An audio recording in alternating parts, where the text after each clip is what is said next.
fellow ink drinkers, and welcome back to the Blind Girls Book Talk podcast.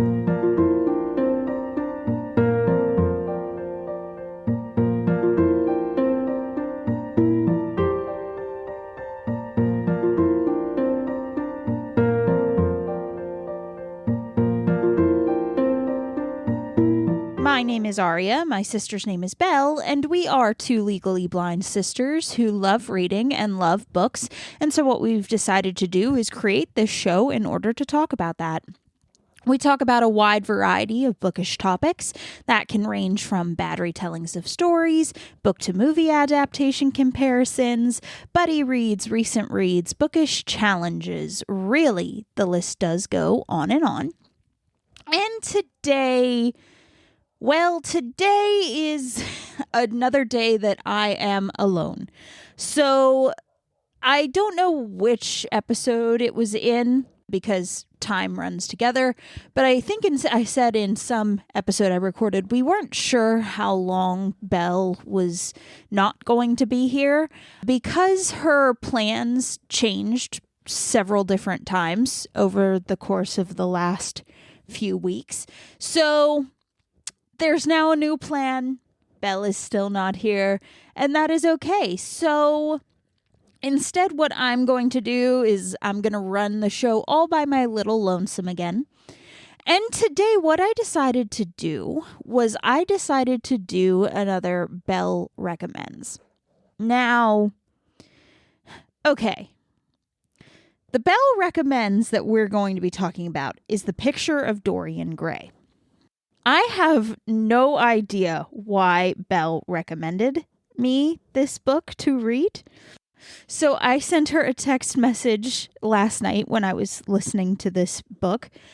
And I had said, hey, this story is kind of weird. And she said, I know. And I said, why did you recommend it? And she said, 'cause it's kind of funny.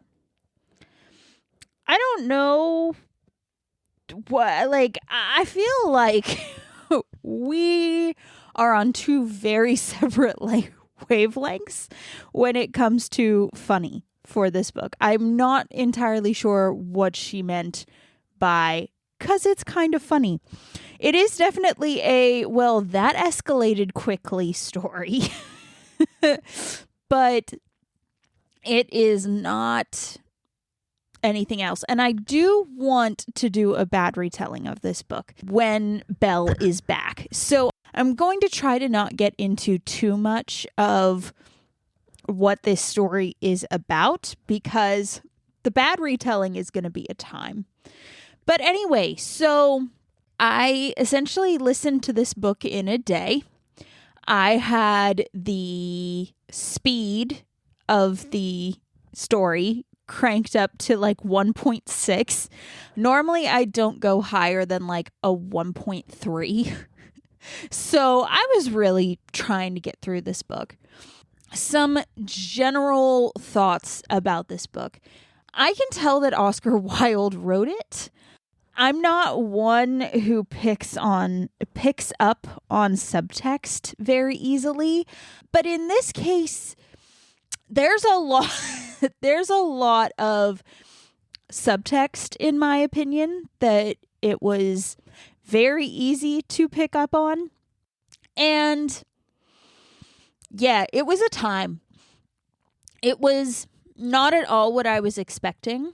The more events that happened, because okay, everybody has a general idea of what kind of happens in The Picture of Dorian Gray. It is something that has kind of slowly spread its way through pop culture. I was talking to another friend about it, and they had mentioned that there might be a song that mentions The Picture of Dorian Gray, something like that.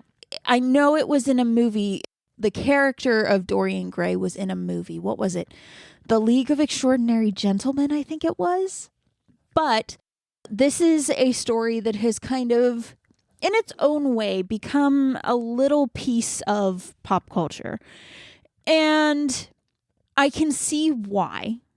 because it is a very fascinating story. It's a very interesting premise of, and I don't know if this is necessarily a spoiler, so if you don't want to know anything at all about the Picture of Dorian Gray, click off now.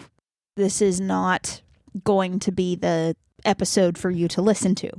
But the premise of having a portrait done, and the portrait is the thing that shows your age, and it shows like essentially your sins, as opposed to you yourself showing that, is very interesting. It's very different. And I did find that fascinating about this story. Not gonna lie. Like, that premise in and of itself is very cool. However, it is a classic. I do not like classics.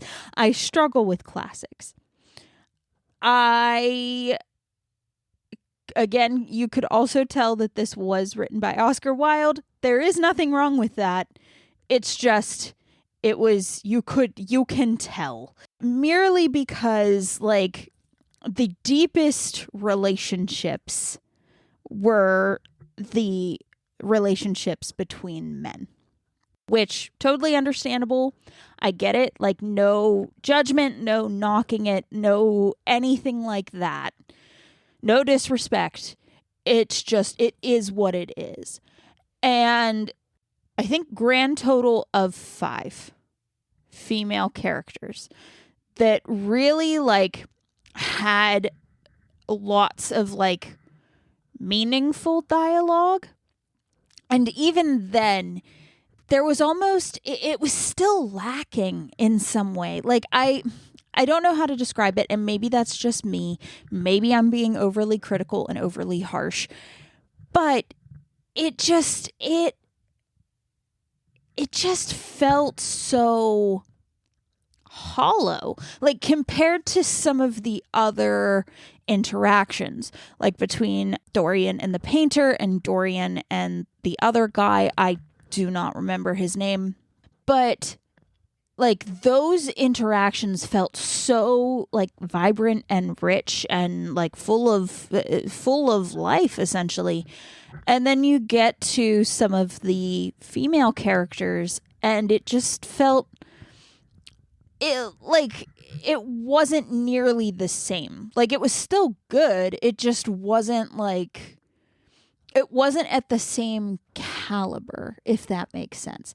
And that's understandable, and that's fine. Like, again, I'm not knocking anything. I'm not trying to be disrespectful. I'm just stating what I picked up on from this story. And it was just very different, I think, to have, like, a story like that in a way where, yeah, it just was, it's very different from what I normally read. Would I read the story again? Probably not. Once is enough for me, and any classic, really, unless it's something like Pride and Prejudice or The Martian Chronicles, anything like that. But this does not crack my favorites.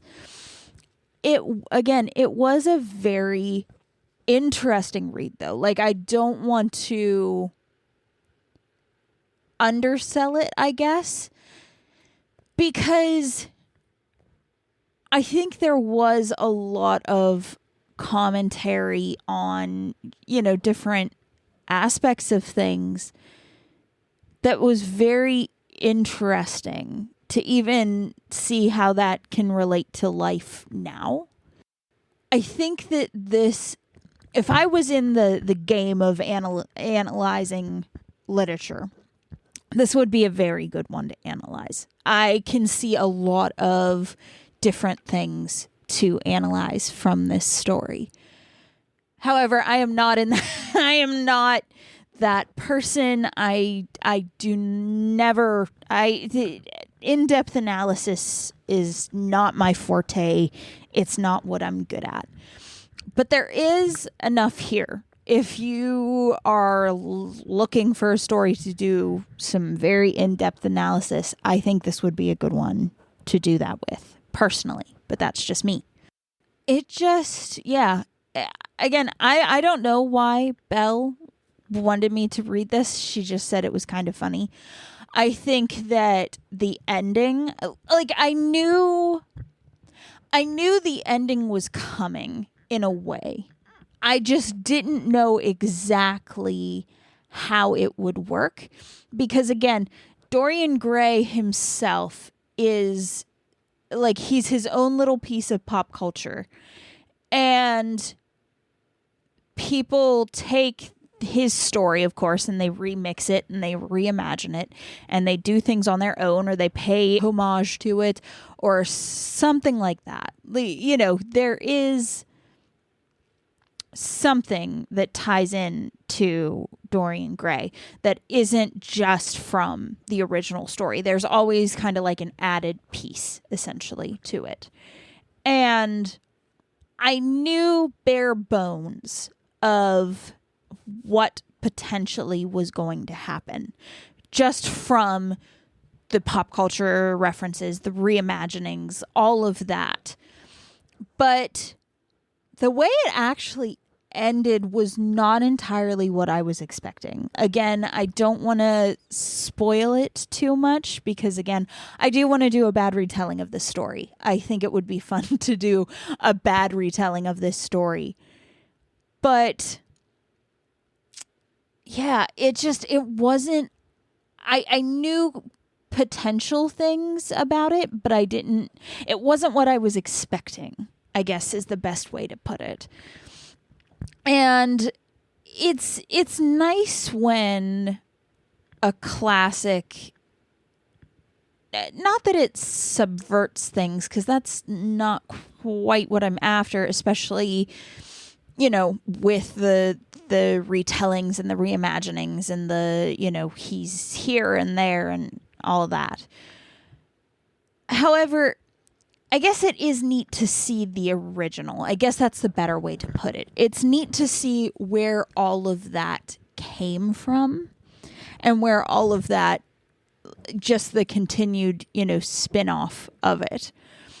I think that that's very interesting, personally, but that's just me. Yeah, I also think that just certain events that happened, like I said, things escalated quickly a lot of times, which the things that escalated quickly, I don't want to go too much into them, but it was just like, oh, okay, that's happening. That's fun. Not really what is happening in this story. And I had a lot of those moments, especially like, and it almost seems like, you know, there was a big moment and then it kind of felt like you were keeping time a little bit, like you were just kind of going through it. And then another big thing would happen.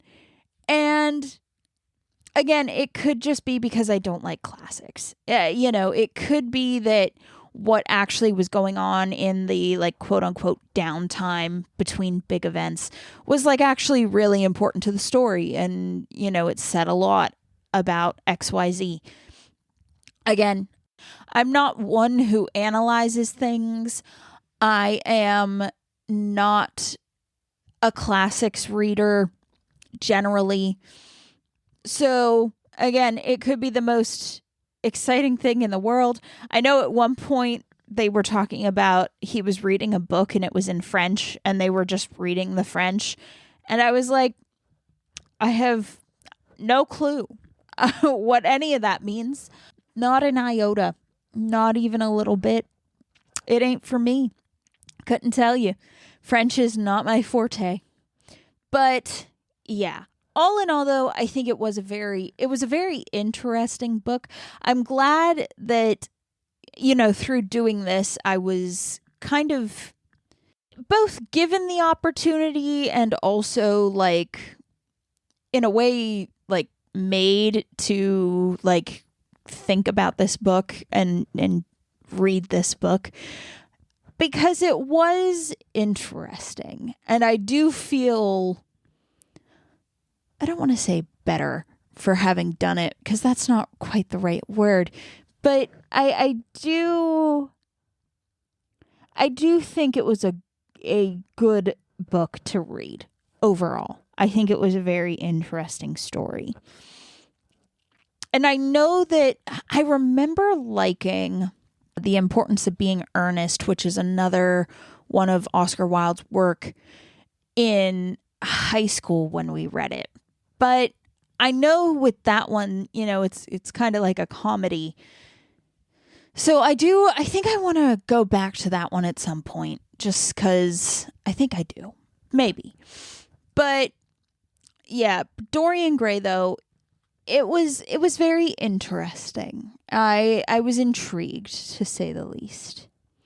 So I think that's about all I have for today, unfortunately. Like I said, be on the lookout for a bad retelling of The Picture of Dorian Gray when Belle gets back, because there's gonna be. So that being said, I want to thank you for coming along today as I gave my thoughts on The Picture of Dorian Gray. Of course, if you like this episode, if you like what you've been listening to, please consider following the podcast and sharing the episode with your friends. It really would help us to grow the show, and we would appreciate the support those actions would give. And if you just want to leave a review, that would be okay too. And then again, next time, I'm not quite sure what's going to be happening. I'm going to guess Belle should be back by next episode. But again, I don't want to say for sure and guarantee that, and then something changes yet again. So we will let you know what next time will be. It will be a surprise for us all. So that being said, thank you guys for listening, and we'll see you guys next time. Bye.